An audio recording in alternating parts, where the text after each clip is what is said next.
በስመ ስላሴ በስመ አብ ወወልድ ወመንፈስ ቅዱስ አሃዱ አምላክ አሜን።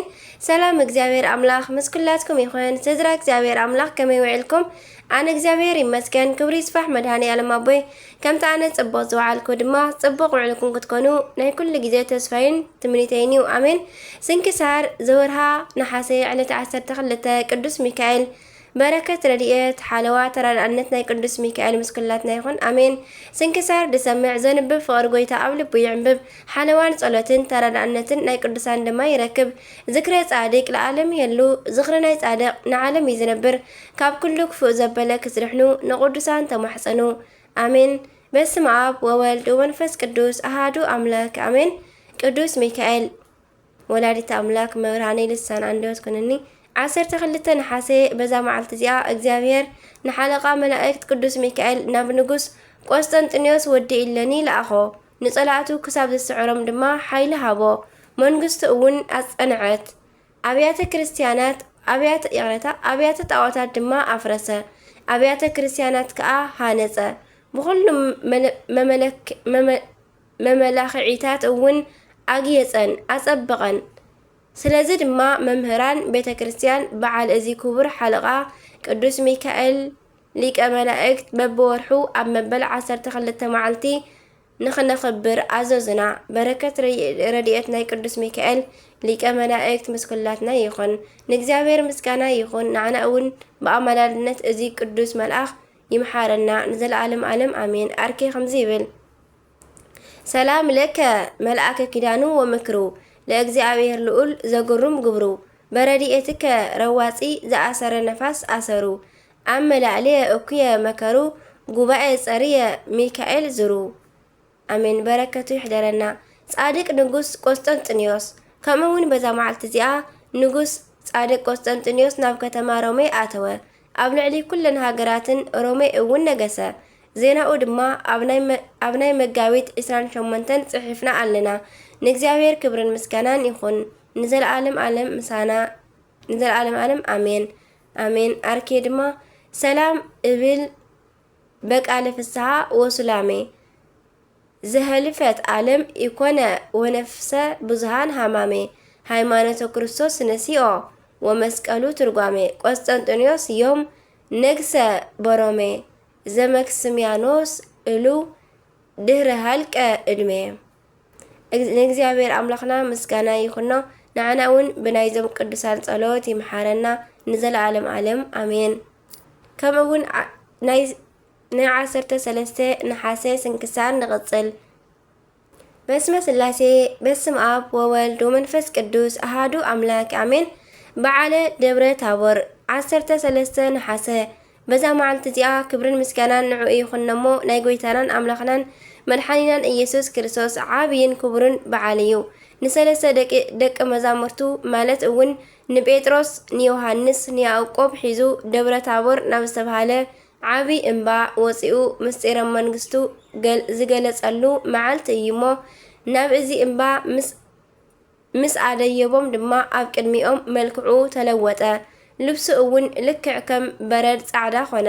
ዝኾነ ይኹን ናይ ሙሴ መቃብር ዝፈልጥ የለን እሞ ካብቲ ዝኣዕረጎ ወፃኢ ዝኾነ ካልእ ኤልያስ ዘለዎ ቦታ እውን ዝፈልጥ የለን እሞ ሰባት ኩሎም ንሱ ክርስቶስ ንሙሴ ጎይታኡን ካብ ሞት ዘለዓሎን ከም ዝኾነ ንኤልያስ እውን ፈጣሪኡን ካብ ዘዕረጎ እውን ዘውረዶ ንሱ ከም ዝኾነ ክፈልጡ ምእንቲ እንሆ ሙሴን ኤልያስን ምስ ጎይታ ኢየሱስ እናተነጋገሩ ናብኡ መጹ።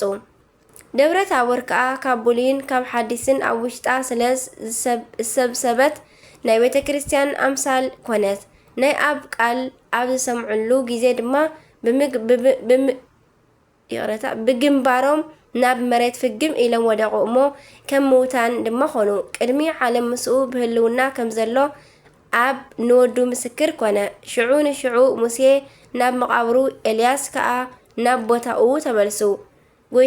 ጎይታ ንሃዋርያት ምስ አንቅሖም ድማ ካብ ጎይታና ወፃኢ ማንም ኣይረኸቡን። በዚ ድማ ካብ ባህሪና ዝተዋሃደን ስጋና ዝለበሰን ፍጹም ኣምላኽ ከም ዝኾነ ሃዋርያት ኣስተምሃሩ።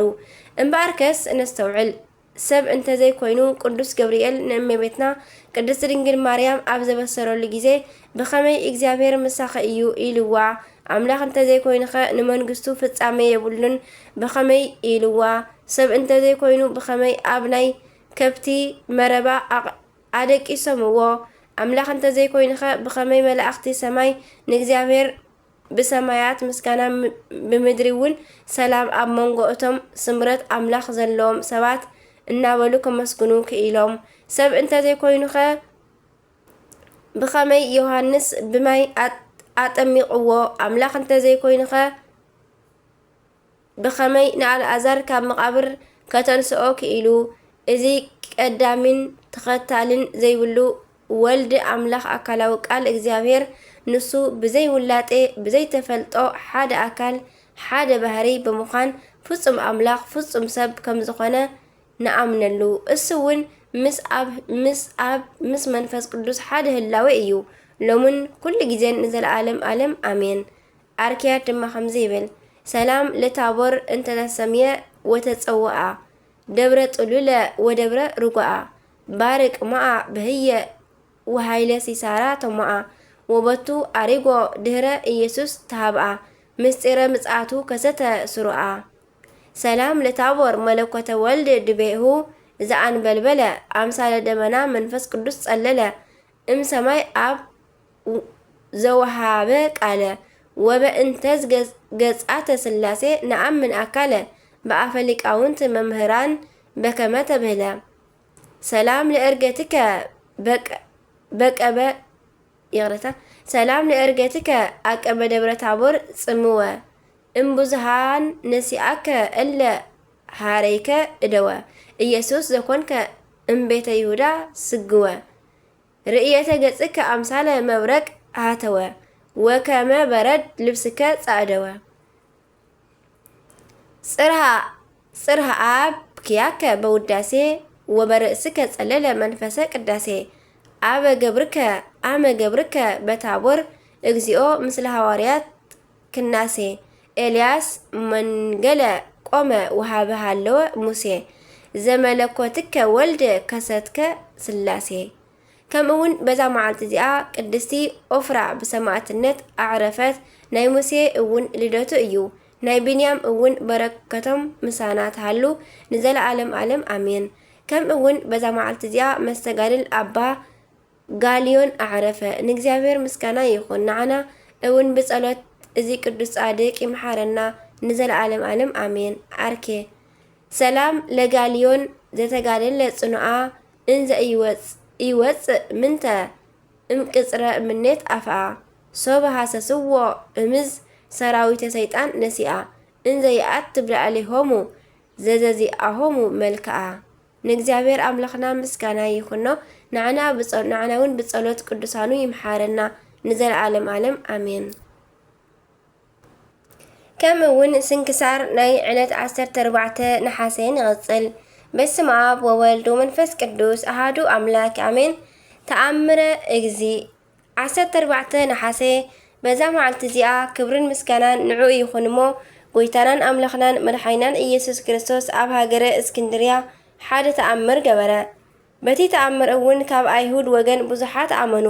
ብኢድ ሊቀ ጳጳሳት ኣባ ቴዎፍሎስ ድማ ተጠመቑ። ንሱ ድማ ኣኩኡ ንቅዱስ ቄርሎስ እዩ። እዚ ድማ ኣብ ሃገረ እስክንድርያ ፈለስኪኖስ ዝተባሃለ ሓደ ሃብታም ኣይሁዳዊ ነበረ። ንእግዚአብሔር ድማ ይፈርሖን ሕጊ ኦሪት እውን ይዕቅብን ነበረ። ክልተ ድኻታት ሞያተኛታት ክርስቲያን ከዓ ነበሩ። ሰይጣን ናብቲ ሓደ ሕሊና ጽርፈት ኣምጽኣሉ እሞ ንክርስቶስ ንምንታይ ኢና ነምልኾ ንሕና ድኻታት ኢና እዚ ንክርስቶስ ዘየምልኽ ኣይሁዳዊ ፈለስኪኖስ ግን ኣዝዩ ሃብታም እዩ በሎ። እቲ ብጻዩ ድማ መለሰሉ ከምዚ ከዓ በሎ ኣስተውዕል እዚ ሓላፊ ንዋይ እዚ ዓለም ምንም ካብ እግዚአብሔር ኣይኮነን። ጥቕሚ እንተዝህልዎ ነይሩስ ንመምለኽቲ ጣዖት ንዘማውያን ንቐተልቲ ነፍስን ንዓማጽያንን ኣይመሃቦምን ነይሩ። ቅዱሳን ነቢያት ነዳያንን ምንዱባንን ከም ዝነበሩ ሐዋርያት እውን ከም አቶም ምንዱባን ከም ዝነበረ ጎይታና እውን ንነዳያን ኣሕዋተይ ከም ዝበሎም ኣስተውዕል። እቲ ጸላኢ ሰይጣን ግን ሃይማኖቱ ክሳዕ ዝኽሕድ ነፍሱ ክሳዕ ዘጥፍእ እንዳ ኣለዓዓሎ እምበር ተግሳጽ ብጻዩ ንኽቕበል ኣይገደፎን። ብድሕሪ እዚ ናብ ፈለስኪኖስ ከይዱ ንኽለኣኸካስ ተቐበለኒ በሎ። ፈለስኪኖስ ድማ ብሃይማኖተይ ዘይተኣምን ኮይንካ እናሃለኻ ክትለኣኸኒ ኣይደልን ምስ ቤተሰበይ እውን ኣይተሓብርን በሎ። እቲ ሕሱር ከዓ ንስኻ ተቐበለኒ ኣነ ድማ ናብ ሃይማኖትካ ከኣቱ እየ በሎ። ዝኣዘዝካኒ እውን ኩሉ እውን ክገብር እየ በሎ። እቲ ሃብታም ከዓ ንእሽተይ ተዓገሰኒ ምስ መምህረይ ክሳዕ ዝማኸር በሎ። እቲ ሃብታም ድማ ናብ መምህር ከይዱ እቲ ድኻ ክርስቲያናዊ ዝበሎ ኩሉ ኣረድኦ። መምህሩ ድማ ንክርስቶስ እንተክሒድዎ ተቐበሎ እሞ ግሮዝ ዘበሎ።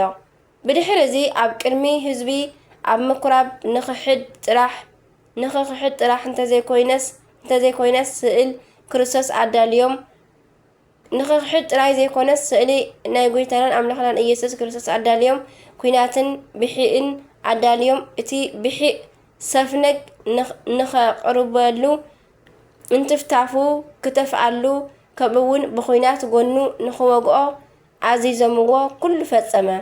ካብ ጎቦ እቲ ስእሊ ስቕለት ድማ ደምን ማይን ወሓዘ። ንሕሙማት እውን ፈወሰ። እቲ ከሓዲ ድማ ከም እምኒ ደሪቑ ተፈወሱ።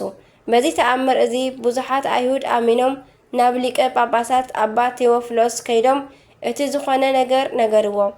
ናብቲ ምኩራብ ምስ መጸ ድማ ማይን ደምን ካብ ጎቦ እቲ ስእሊ ስቕለት እናወሓዘ ጸንሖ።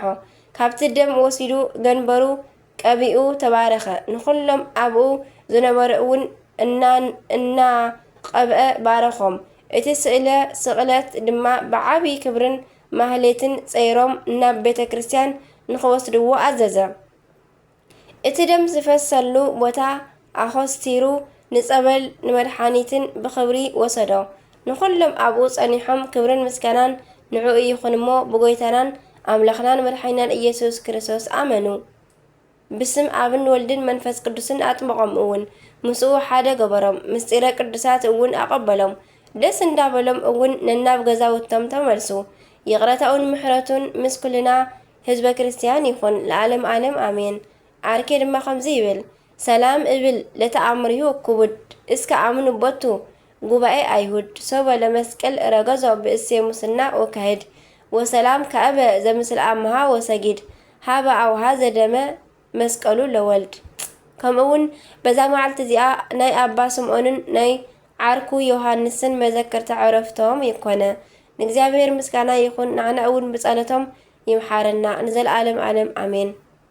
ዓርኬ ሰላም ለስምዖን ዘተመሰለ ዓብደ ወለዮሃንስ እሁሁ ምስለይሁ ዘተጸምደ ሶበ ምንኩስና ረከቡ ከመ ልቦሙ ፈቀደ እመንፈስ ቅዱስ ዲበ ልቦሙ ዘኦደ ኣክሊለ ብርሃን ነጸሩ ገሃደ።